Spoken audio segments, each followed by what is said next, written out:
माननीय मदनभाऊ पाटील युवा मंचच्या मोर्चाला यश. अपंग बांधवांचा भत्ता आज त्यांच्या खात्याला वर्ग करणार.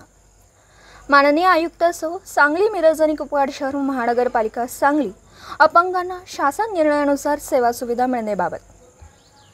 महापालिका क्षेत्रामध्ये अपंगांची संख्या खूप मोठ्या प्रमाणात असून समाजातील दुर्लक्षित घटक म्हणून त्यांच्याकडे अन्य समाज पाहतो. इतर समाजाबरोबर त्यांच्या आर्थिक, शैक्षणिक, सामाजिक, कला, क्रीडा या क्षेत्रात प्रगती करायची असेल तर शासन निर्णयानुसार ताबडतोब त्यांना सेवा सुविधा मिळणं हे अत्यंत गरजेचं आहे. वारंवार अपंग बांधवांनी आपल्याला निवेदन दिले आहेत. तसेच यापूर्वी आंदोलनाच्या माध्यमातूनही आवाज उठविला, पण दुर्दैवाने कोणत्याही सेवा सुविधा या महापालिकेकडून मिळत नाही. ही दुर्दैवाची बाब आहे. आमच्या खालील मागण्या आहेत. मागण्या: दिव्यांगांचा 5% राखीव निधी इतर ठिकाणी खर्च केला जातो, तो पूर्णपणे थांबवून सर्वच निधी दिव्यांग बांधवांच्या बँक खात्यात वर्ग करण्यात यावा. 2.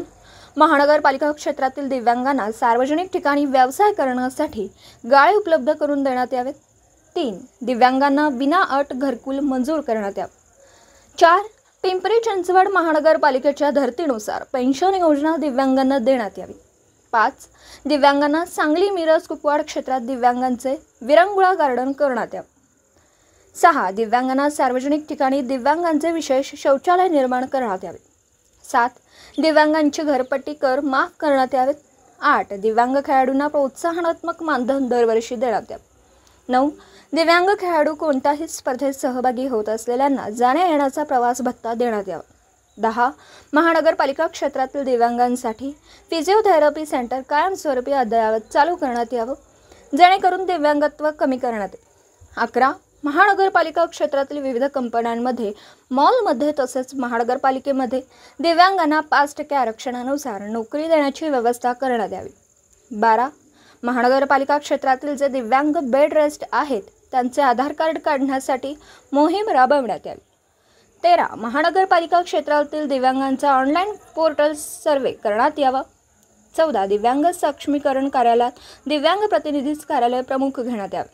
15. दिव्यांगाचे स्वतंत्र सुसज्ज दिव्यांग भवन उभारण्यात यावं. 16. दिव्यांगांना छत्रपती शिवाजी स्टेडियममध्ये गाळा उपलब्ध करून मिळावा. वरील मागण्या लवकरात लवकर मान्य व्हाव्यात, अन्यथा माननीय मदनभाऊ पाटील युवा मंचच्या वतीने यापेक्षाही मोठ्या स्वरूपात आंदोलन करण्यात येईल. यावेळी बोलताना माननीय उपायुक्त साहेब यांनी अपंग बांधवांचा राहिलेला 1500 रुपये प्रमाणे उदरनिर्वाह भत्ता आजच्या आज त्यांच्या बँक खात्यात जमा करू असं आश्वासन केलं. या मोर्चाला माननीय मदनभाऊ पाटील युवा मंच जिल्हाध्यक्ष आनंद लेंगरे, शहराध्यक्ष मयूर बांगर, मनपा क्षेत्राध्यक्ष हाजे तोपिक बिडीवाले, विष्णू अण्णा पाटील, खरेदी विक्री संघाचे वाइस चेअरमन सचिन वाडकर, कय्यूम पटवेगार, बशीर मुजावर, संकेत आलासे, नितीन भगत, अवधूत गवळी, मयुरेश भिसे, वैभव चोपडे, राहुल मोरे तसेच अपंग संघटनेचे आशा पाटील, रामदास कोळी, जगू शेख, संजय कदम, लहू सावंत, शंकर फणसे, राणी कामटे, महादेव कोळी आदी प्रमुख पदाधिकारी व अपंग बांधव मोठ्या संख्येने उपस्थित होते. पत्रकार राजेंद्र शिंदे, झी न्यूज मराठी.